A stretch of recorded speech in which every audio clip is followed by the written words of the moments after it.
Welcome to the mysterious world of Magic Island, a place where anything can happen. Lost to time, hidden by strange forces, and filled with secrets that stretch beyond the imagination.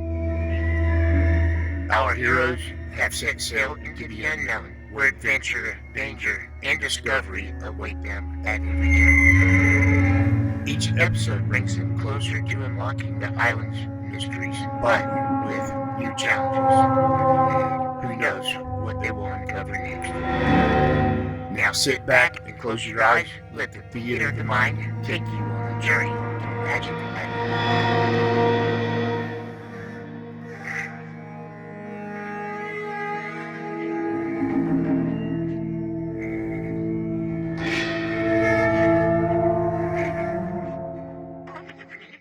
The magic island of Euclidia is rising from the sea.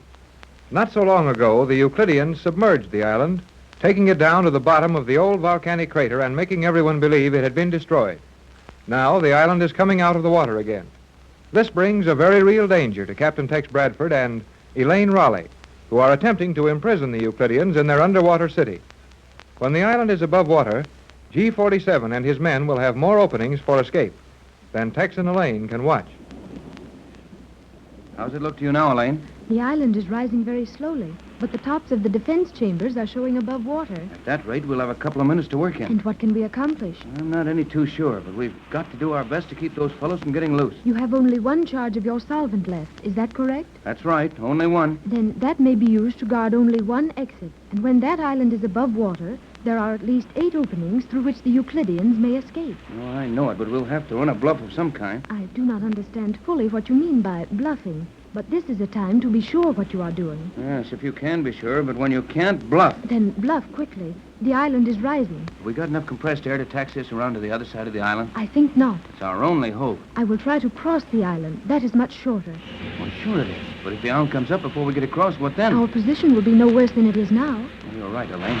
All right, give it all you've got. The jets are wide open. The air supply is diminishing very rapidly. We're getting across the island, too. Hey, look out. I will not strike that defense chamber. Can't open the doors in those things until the island is completely above water, can they? Not without flooding the entire lower level of the island. Good. Now, when we get to the other side... Say, we're scraping on the surface of the island. It will be a very narrow margin, Captain, but I believe we will be over the side of the island before we are held by touching it. Let's hope you're right.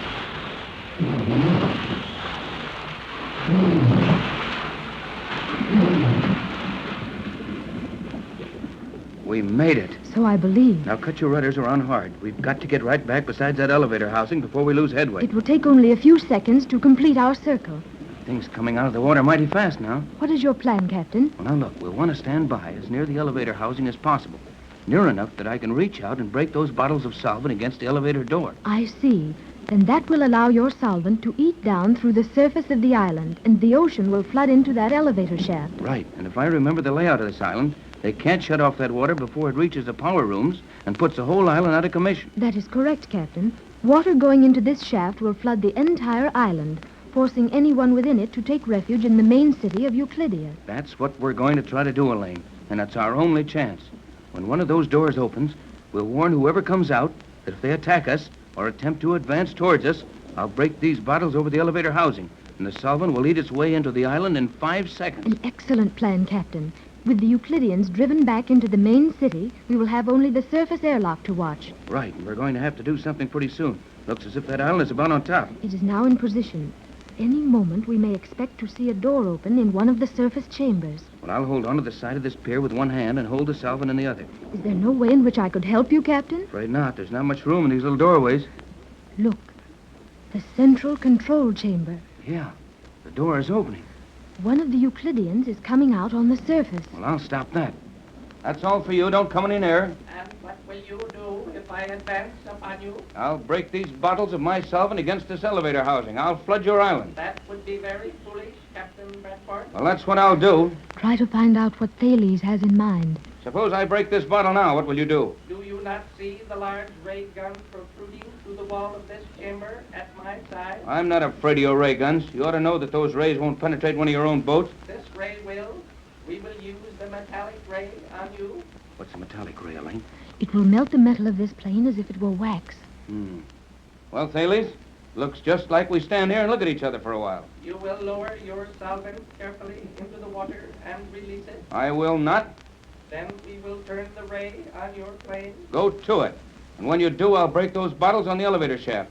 If we sink, we'll take this island with us. It will mean your life. And without us on the surface to open these locks for you, it would mean the life of everyone on Euclidia. Thales seems to be uncertain. I thought that might stop him for a minute. Yes. He's going inside the chamber and closing the door. That gives us a little breathing spell. Your position is most uncomfortable, leaning far out the door with your arms extended. Well, my arms are getting a little numb. Why not use this respite to relax for a moment? Place the solvent on the floor of the plane. Afraid to. I'll bet you they're watching us right now. And the minute I take my arms in, they'll blow this plane to pieces with a metal ray. Yes, that is quite likely. However, you cannot maintain that position indefinitely. Maybe not, but I can get out into the water and hold these things here a long time. Then when I get tired, you can get out and hold them. Even so, that will give us only a few hours. It is well after noon now. In a few hours, it will be dark. Then the Euclideans can attack us easily. I know it, but I want those few hours. Now, if you'll hang onto that arm so I don't bump those bottles against the island, I'll slip out into the water. Very well, Captain.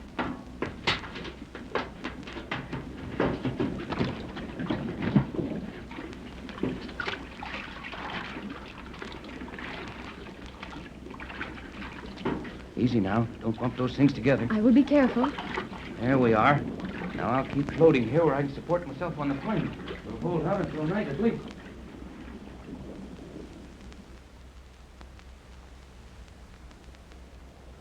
Patricia Gregory, calling the plane.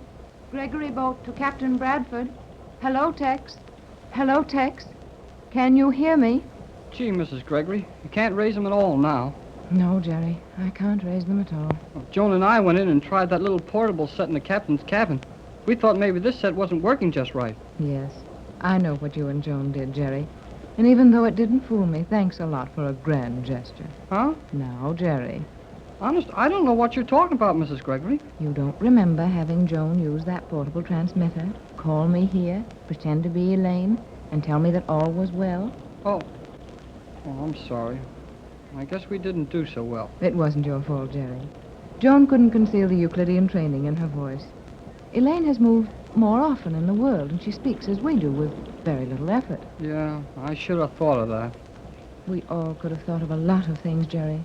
And like yourself, we thought of them too late. Oh, now, Mrs. Gregory. I know what you're going to say, Jerry. And it's fine of you not to blame me for this. But after all, I started the whole thing, looking for Joan. And I gave my permission for Tex and Elaine to attempt this wild flight. But gee, Mrs. Gregory, we don't know for sure that anything's happened to them. Possibly not. But it's nearly dinner time. And in a few minutes it'll be dark. And we haven't had a word from them since early morning. They said the island was being raised again. And that would mean Tex and Elaine captured. Or worse. Well, they wouldn't hurt Tex any more than they'd hurt any of us. But this time it's different, Jerry. They'll have Tex's formula. There won't be any further reason for them to treat us kindly. Well, quit worrying about it for a little while. I'm sorry, Jerry. But I can't take it as calmly as you do. Well, that's what I mean. Be calm, like me. You don't realize that you've twisted all the buttons off your shirt. Huh? Well, how did I do that? Oh, just sitting there calmly, twisting the buttons. Yeah? Well, I'm not doing any better than you are. Have you received any word as yet? Come in and close the door, Joan, dear. Yes, Mother. You look very worried. What has happened? Nothing, and plenty of it. That's just the trouble, Joan. Nothing has happened. What have you been doing? I have been in the pilot house with Mr. Johnson. He says we have made unusually good time. Good time. It seems to me that we've been crawling. I do not understand just what has happened, but Mr. McLeod, the engineer, who has done something to the motors, and we have been going much faster than is safe for this boat. Good old Mac. Yeah, the boat holds together. The motors are making a terrible noise, and I suppose it isn't doing the boat any good. But if we can arrive there by noon tomorrow, well, we may be in time to do some good. Mr. Johnson says we will arrive at the position of Euclidia at daylight. Daylight? Why, Joan, that isn't possible. I thought not, but we are within a few hours' run of the island. Oh, if Tex could only know that. It's getting dark, and they'll be in some terrible position there with darkness coming on. And Tex will be figuring that we're 18 hours away. Daylight's only 12 hours away. Mr. Johnson said we would arrive in 12 to 13 hours. Those 6 hours would mean a lot to Tex. if he's waiting for us. If he's waiting for us, you know he's waiting for us. No, Jerry. I can only hope that he's still waiting. Now, Mother, that feeling will not help. Oh, I'm sorry. You're both so cheerful, and it all seems so hopeless. We could try him again on the radio if you want to. Yes, Mother, we will try again. Very well. But we've been trying for hours. Well, maybe they're just too busy to answer us, or maybe their radio's too weak, or maybe they've gone onto the island to capture it. Or maybe a great many other things. But you don't believe it any more than I do. Oh, all right. I'm scared about what's happened to them, but let's try the radio anyway. We may as well. Patricia Gregory to Captain Bradford.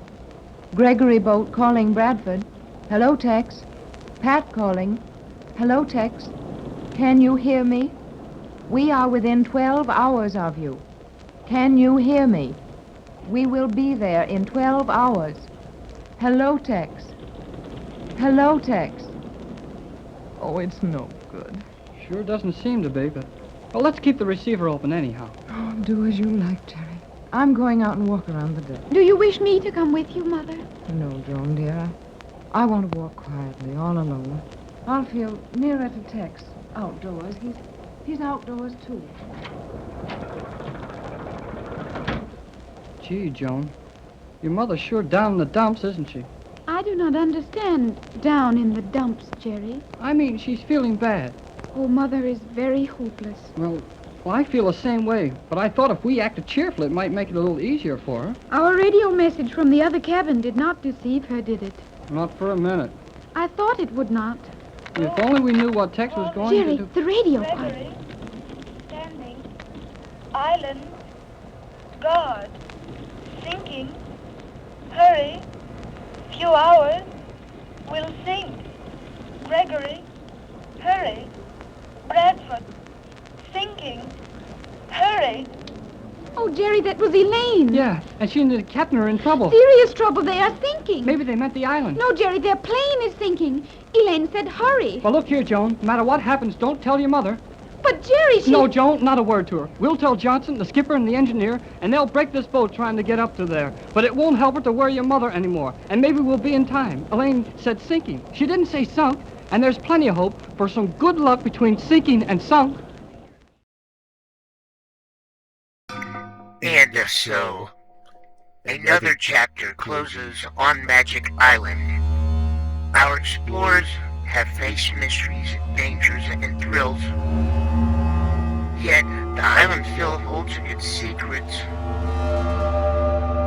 close. What lies ahead? New allies or unexpected foes? Make sure you join us tomorrow to find out what awaits on Magic Island, where the adventure never ends.